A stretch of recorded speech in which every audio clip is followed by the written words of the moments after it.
Welcome to Culture Talk. This is the segment where we integrate our faith with things like pop culture, geek culture, and also some hot topics. And so today I'm joined by theologian and RTB visiting scholar Ken Keathley.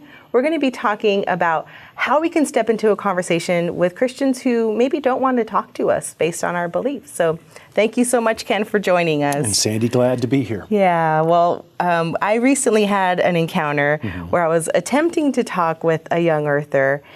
And I said, can we just talk about like what our common ground is, knowing that we have some clear distinctions in our beliefs on the age of the earth.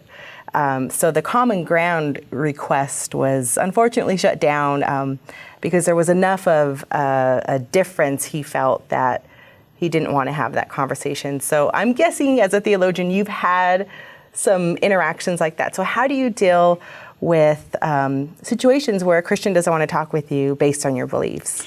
It's really disappointing every time I hear about something like that because we are instructed by Jesus himself to be open to our brothers and sisters in Christ. I mean, if Jesus' prayer in John 17 has any impact on our life at all, we are to treat one another as brothers and sisters in Christ.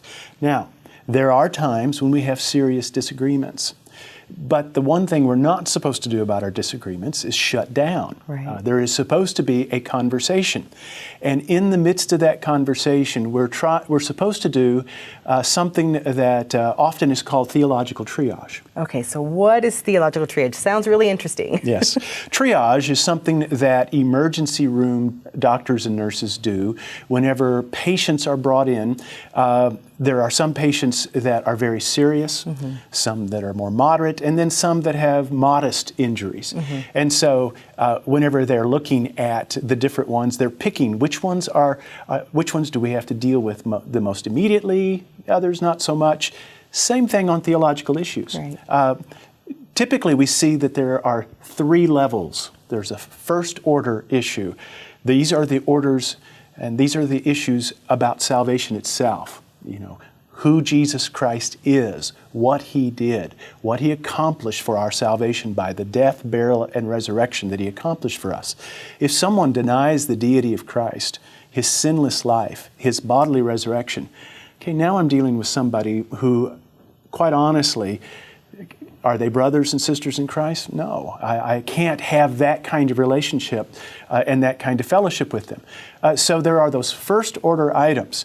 Now your friend that was talking to you, I know pretty much where he's coming from. I know he considers you to be a sister in Christ. So now we're coming to a second order item.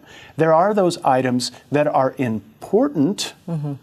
And so we have serious disagreements about those, and it may result in the fact that we might not be able to work in the same church together. Right. You know, I'm thinking of somebody who believes about one thing about infant baptism versus believers' baptism and things like that, and we may have serious disagreements, but we still consider each other brethren, and therefore we still have that conversation.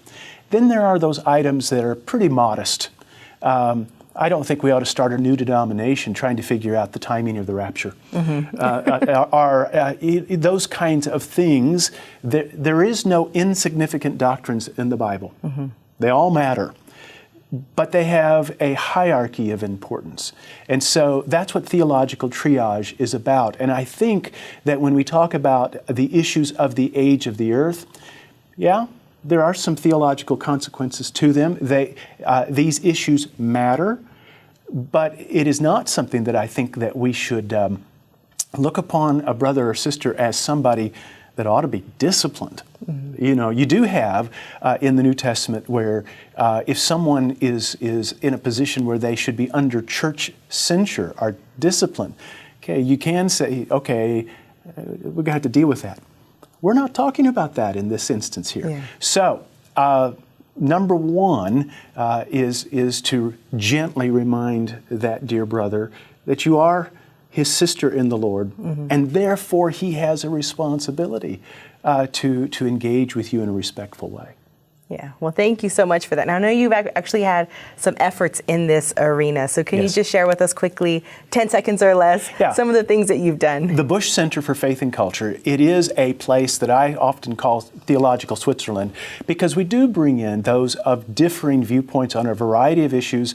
And on the faith science issue, we have young earth, old earth, even some evolutionary creationists come in dialogue. And they've done it very well. And so there is a right and proper way to have this conversation. And you have a book that you've co-edited with a few people here, actually. Yes, Old Earth, Our Evolutionary Creation, Discussing Origins with Biologos and Reasons to Believe. We have authors from Reasons to Believe, some from Biologos, and there were Southern Baptist professors who operated as moderators for the conversation. And that's a great example of people who had serious disagreements. But we began each of our meetings with worship. We looked upon each other's as brothers and sisters in Christ, and then we disagreed with each other very seriously. So it wasn't minimizing our differences, it was just discussing our differences in a Christian way. Well, very good, Ken. It sounds like ultimately the goal is just to dig closer and get to that truth. We are arguing, as C.S. Lewis says, we are arguing not about the truth, but towards the truth. Well, that's great. So if you want to hear more from Ken Keathley, visit reasons.org and search for our visiting scholars.